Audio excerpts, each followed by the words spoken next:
Welcome to Shivasai academy.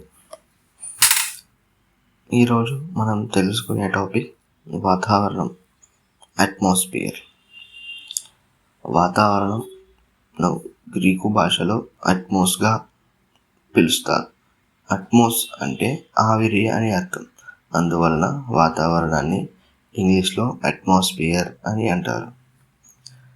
భూమి చుట్టూ ఒక నియమిత దూరం వరకు విస్తరించి ఉన్న మొత్తం గాలిని వాతావరణం అంటారు. వాతావరణం ఘన, ద్రవ, వాయు పదార్థాల మిశ్రమంతో ఏర్పడింది. వాతావరణంలో ఘన, ద్రవ, వాయు ఈ మూడింటికి సంబంధించిన పదార్థాలు కలిసి ఉంటాయి. భూమి ఒక బాస్కెట్బాల్ అయితే దాని చుట్టూ ఉన్న పొర వాతావరణంగా చెప్పింది నాసా. నాసా అంటే national aeronautics and space administration వారు చెప్పిన స్టేట్మెంట్. భూమి యొక్క బాస్కెట్బాల్ అయితే దాని చుట్టూ ఉన్న పొర వాతావరణం. ఈ వాతావరణంలో మట్టి రేణువులు, దుమ్ము కణాలు విస్తరించి ఉండడం వలన సూర్యోదయం, సూర్యాస్తమయం సమయాలలో సూర్యుడు అరుణవర్ణంలో కనిపిస్తాడు, అంటే ఆరెంజ్ కలర్. వాతావరణంలోని మన్ను రేణువులు అంటే మట్టి రేణువులు అంటే దుమ్ము, ధూళి కణాల వలనే సూర్యోదయం, సూర్యాస్తమయంలో సూర్యుడు అరుణవర్ణంలో కనిపిస్తాడు. అనేక రకాలైన పరిశ్రమల నుండి వచ్చే కర్బన సంబంధ ఘన పదార్థాలు మరియు విశాల సముద్ర జలాల నుండి వచ్చే లవణ సంబంధ ఘన పదార్థాలు నిరంతరం వాతావరణంలోకి చేరుతూ ఉంటాయి. మనకు కంటికి కనిపించని సూక్ష్మాతి సూక్ష్మమైన నీటి బిందువుల రూపంలో నీటి ఆవిరి వాతావరణంలోకి విస్తరించబడుతుంది. దీనినే ఆర్ద్రత అని అంటారు. ఇంకా ఈ వాతావరణంలో మెండలీఫ్ ఆవర్తన పట్టికలో పేర్కొన్న వాయువులన్నీ క్లోరిన్ ఒకటి కాకుండా మిగతా అన్ని వాయువులు ఎంతో కొంత పరిమాణంలో, శాతంలో, పర్సెంటేజ్లో వాతావరణంలో విస్తరించి ఉన్నాయని చెప్పవచ్చు. తరువాత ఆ విస్తరించి ఉన్న వాయువులలో ప్రధానమైన వాయువులు నత్రజని. నత్రజని అనేది 78% వాతావరణంలో ఉంటుంది. అలాగే మన ప్రాణవాయువు అయిన ఆక్సిజన్ 21% ఉంటుంది. ఆర్గాన్ 0.93% ఉంటుంది. కార్బన్ డైఆక్సైడ్ 0.04% ఉంటుంది. అలాగే నీటి బిందువులు 0.01% ఉంటాయి. మన వాతావరణంలో విస్తరించి ఉన్న ప్రధానమైన వాయువులలో నత్రజని 78%, ఆక్సిజన్ 21%, ఆర్గాన్ 0.93%, కార్బన్ డైఆక్సైడ్ 0.04%, నీటి బిందువులు 0.01%. ఇంకా మిగతా వాయువులన్నీ కలిపి మిగిలిన శాతంగా వాతావరణంలో ఉంటాయి. తరువాత వాతావరణం, దాని విస్తరణ. మొత్తం వాతావరణాన్ని శాస్త్రవేత్తలు దాని యొక్క ఎత్తు, ఉష్ణోగ్రత వ్యత్యాసం మరియు ఇతర అనేక అంశాల ఆధారంగా 5 రకాలుగా విభజించారు. అవి: 1 ట్రోపో ఆవరణం, 2 స్ట్రాటో ఆవరణం, 3 మీసో ఆవరణం, 4 థర్మో ఆవరణం, 5 ఎక్సో ఆవరణం. First tropo, 2 strato, 3 meso, 4 thermo, 5 exo. ఇలా ఈ 5 ఆవరణాలుగా లేదా 5 లేయర్లుగా విభజించారు. ఇందులో మొదటి 3 ట్రోపో, స్ట్రాటో, మీసో ఆవరణాలను సమరూప ఆవరణంగా మరియు థర్మో, ఎక్సో బహురూప ఆవరణాలుగా పిలవడం జరుగుతుంది. సమరూప ఆవరణం. ఇందులో ట్రోపో, స్ట్రాటో, మీసో ఆవరణాలను విస్తరించి ఉన్నాయి. వీటిలో ప్రధాన వాయువుల శాతం ఒకే విధంగా ఉంటుంది. అందులో దీనిని సమరూప ఆవరణం అంటారు. ప్రధాన వాయువుల శాతం అంటే ఇంతకుముందు తెలుసుకున్నాం కదా, నత్రజని, ఆక్సిజన్, ఆర్గాన్, కార్బన్ డైఆక్సైడ్, మిగతా నీటి బిందువులు, ఇవన్నీ కూడా ఈ 3 ఆవరణాలలో ఒకే విధముగా ఒకే శాతంగా ఉంటాయి. అందుకే ఈ 3 ఆవరణాలను సమరూప ఆవరణంగా పిలుస్తారు. తరువాత బహురూప ఆవరణం. ఇందులో థర్మో మరియు ఎక్సో ఆవరణాలు విస్తరించబడి ఉంటాయి. వీటిని బహురూప ఆవరణం అని ఎందుకన్నారంటే ఈ 2 ఆవరణాలలో ప్రధాన వాయువుల శాతం వేరువేరుగా ఉంటుంది. అంటే ఈ 2 ఆవరణాలలో నత్రజని, ఆక్సిజన్, ఆర్గాన్, కార్బన్ డైఆక్సైడ్, నీటి బిందువుల యొక్క పరిమాణం, వాటి వాయువుల శాతం చాలా వేరువేరుగా ఉంటుంది. అందుకే ఈ రెండింటిని బహురూప ఆవరణంగా, మొదటి 3 అయిన ట్రోపో, స్ట్రాటో, మీసో ఆవరణాలను సమరూప ఆవరణంగా చెబుతారు. ఇందులో సమరూప ఆవరణంలోని ట్రోపో ఆవరణం గురించి తెలుసుకుందాం. వాతావరణంలో అన్నిటికంటే కింద ఉన్న పొర. ఈ పొర సగటు ఎత్తు 13 కిలోమీటర్లు. అదే ధృవాల వద్దనైతే 8 కిలోమీటర్ల ఎత్తు వరకు, భూమధ్య రేఖ వద్ద 18 కిలోమీటర్ల ఎత్తు వరకు విస్తరించి ఉంటుంది. వాతావరణంలోని భూమధ్య రేఖ వద్ద బలమైన సంవహన ప్రవాహాల వల్ల మరియు ధృవాల వద్ద గాలి ఎక్కువగా కుదించడం వల్ల వేడిమి చాలా ఎత్తు వరకు వెళ్తుంది. కాబట్టి ట్రోపో ఆవరణం ఇక్కడ ఎత్తు ఎక్కువగా ఉంటుంది. అంటే వాతావరణంలో ఉన్న ఉష్ణోగ్రత వ్యత్యాసం వలన, అంటే మన ధృవాల వద్దనైతే ఉష్ణోగ్రత అనేది మైనస్లలో ఉంటుంది, గడ్డ కట్టేంత చలి ఉంటుంది. అదే భూమధ్య రేఖ వద్దకు వస్తున్నట్లయితే మరి అంత ఉష్ణోగ్రత అనేది ఉండదు. అందువలన భూమధ్య రేఖ వద్దనేమో 18 కిలోమీటర్ల వరకు విస్తరించి ఉంటుంది. అలాగే ధృవాల వద్దనైతే తక్కువగా 8 కిలోమీటర్ల వరకు విస్తరించి ఉంటుంది. అదే ఈ పొర యొక్క సగటు ఎత్తు తీసుకుంటే 13 కిలోమీటర్ల వరకు ఉంటుంది. ఇలా కూడా అడిగే ఛాన్స్ ఉంటుంది. ఎలా అంటే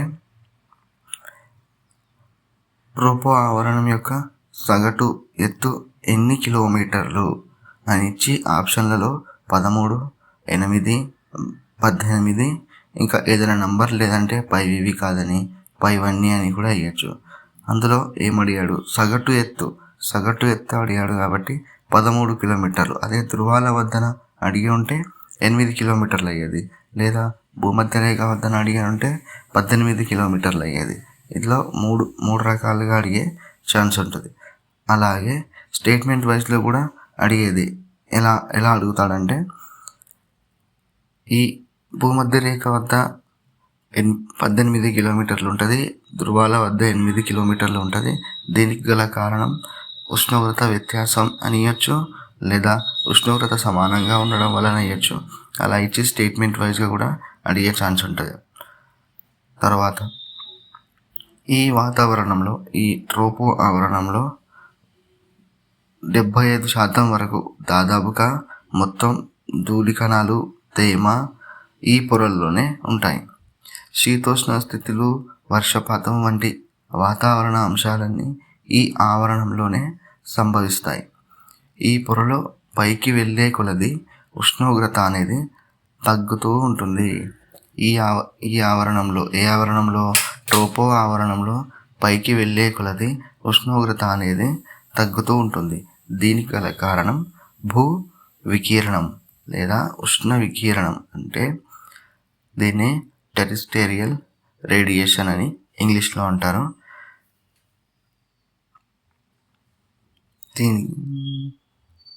ఈ పొరలో పైకి వెళ్ళే కొలది ఉష్ణోగ్రత తగ్గుతూ ఉంటుంది. దీనిని సాధారణ క్షీణతా క్రమం అంటారు. ఇలా తగ్గడాన్ని సాధారణ క్షీణతా క్రమం అంటారు. నీటి బిందువుల ద్రవీభవనం, బాష్పీభవనం కావడం, అవపాతం, వర్షపాతం, తుఫాన్లు వంటి అన్నీ ఈ పొరల్లోనే జరుగుతాయి. ఈ ట్రోపో ఆవరణంలో ద్రవీభవనం జరుగుతుంది, బాష్పీభవనం జరుగుతుంది, అవపాతం వర్షపాతం, తుఫాన్లు అన్నీ ఈ పొరల్లోనే జరుగుతాయి. ఈ ట్రోపో ఆవరణం యొక్క సరిహద్దును ట్రోపోపాస్ అని అంటారు. ఎందులో లేదు, బట్ ఎక్స్ట్రా చెప్తున్నా. మీకు రాసుకునే వాళ్ళు ఉంటే ఒక బుక్ నోట్ పెట్టుకొని రాసుకోండి. తర్వాత స్ట్రాటో ఆవరణం. ఈ ఆవరణం యొక్క ఎత్తు సుమారుగా 50 కిలోమీటర్ల ఎత్తు వరకు ఉంటుంది. ఈ పొరల్లో మబ్బులు ఉండవు కాబట్టి వర్షపాతం, తుఫానులు వంటివి ఉండవు. ఈ ఆవరణంలో మబ్బులు కానీ వర్షపాతం కానీ ఉండదు. నిర్మలంగా, ప్రశాంతంగా, పారదర్శకంగా ఉంటుంది. అందువలన ఈ ఆవరణం విమానయానానికి చాలా అనుకూలంగా ఉంటుంది. జెట్ విమానాలు ఈ ఆవరణంలో ప్రయాణిస్తాయి. విమానాలు కాదు, జెట్ విమానాలు. విమానాలకు జెట్ విమానాలకు తేడా ఉంది, చూసుకోండి. అక్కడక్కడ కొన్ని చోట్ల సిర్రస్ వంటి తేలికపాటి మేఘాలు విస్తరించబడి ఉంటుంది. సౌర వికిరణం ద్వారా వెలువడిన భూమి వైపునకు వస్తున్న అతినీలలోహిత కిరణాలు యూవీ రేస్ను హరింపజేసే ఓజోన్ పొర ఈ ఆవరణంలోనే ఉంటుంది. క్వశ్చన్ అడిగే ఛాన్స్ ఉంటుంది. ఓజోన్ పొర ఈ ఆవరణంలో ఉంటుంది అని ఇచ్చి కింద ట్రోపో, స్ట్రాటో, మీసో, థర్మో ఆర్ ఎక్సో ఏదైనా వేయచ్చు. అలా ఇచ్చి అడిగే ఛాన్స్ ఉంటుంది. తర్వాత ఈ ఆవరణంలో నుంచి పైకి వెళ్ళే కొలది ఉష్ణోగ్రతలు పెరుగుతూ ఉంటాయి. అదే ట్రోపో ఆవరణంలో అయితే పైకి వెళ్ళే కొలది ఉష్ణోగ్రత తగ్గుతూ ఉంటుంది. స్ట్రాటో ఆవరణంలో ఉష్ణోగ్రత అనేది పెరుగుతూ ఉంటుంది. ఈ ఆవరణం యొక్క సరిహద్దు ప్రాంతాన్ని స్ట్రాటోపాస్ అంటారు. ఈ ఆవరణం యొక్క సరిహద్దు ప్రాంతాన్ని స్ట్రాటోపాస్ అంటారు. తర్వాత మీసో ఆవరణం. ఈ ఆవరణం యొక్క ఎత్తు సుమారుగా 80 కిలోమీటర్ల వరకు ఉంటుంది. ఈ ఆవరణంలో పైకి వెళ్ళే కొలది ఉష్ణోగ్రతలు తగ్గుతూ ఉంటాయి. అందుకే దీనిని బాహ్య ట్రోపో ఆవరణం అని అంటారు. మీసో ఆవరణానికి మరొక పేరు బాహ్య ట్రోపో ఆవరణం. దీనికి గల రీజన్ ఏంటి అంటే ఈ ఆవరణంలో పైకి వెళ్ళే కొలది ఉష్ణోగ్రతలు తగ్గుతూ ఉంటాయి. అందువలన దీనిని బాహ్య ట్రోపో ఆవరణం అని అంటారు. బాహ్య ట్రోపో ఆవరణం అంటే మీసో ఆవరణం. విశ్వంలోకి ఉల్కలు ఈ పొరలోకి ప్రవేశించగానే కాలిపోతాయి. విశ్వంలో నుంచి వచ్చే ఉల్కలు అన్నీ ఈ ఆవరణంలోకి ప్రవేశించగానే కాలిపోతాయి. తరువాత థర్మో ఆవరణం. ఈ ఆవరణం యొక్క ఎత్తు సుమారుగా 400 కిలోమీటర్ల వరకు ఉంటుంది. ఎన్ని కిలోమీటర్ల వరకు? 400 కిలోమీటర్ల వరకు ఉంటుంది. థర్మో ఆవరణంలో ఎత్తుకు వెళ్తున్న కొద్దీ ఉష్ణోగ్రతలు వేగంగా పెరుగుతాయి. థర్మో ఆవరణంలో ఉష్ణోగ్రతలు పైకి వెళ్తున్న కొద్దీ ఎక్కువగా పెరుగుతూ ఉంటాయి, వేగంగా పెరుగుతూ ఉంటాయి. ఈ పొరలో అయాన్లు అనే విద్యుతావేశం ఉండే కణాలు ఉంటాయి. భూమి నుంచి ప్రసారితమయ్యే రేడియో తరంగాలు ఈ అయాన్ల కారణంగా తిరిగి భూమికి పరివర్తనం చెందుతాయి. అంటే రేడియో ధార్మిక తరంగాలు తిరిగి ఉపరితలానికి పరావర్తనం చేసే ఆవరణం ఏది అంటే థర్మో ఆవరణం. అందువలనే ఈ ఆవరణాన్ని అయనో ఆవరణం అని కూడా అంటారు.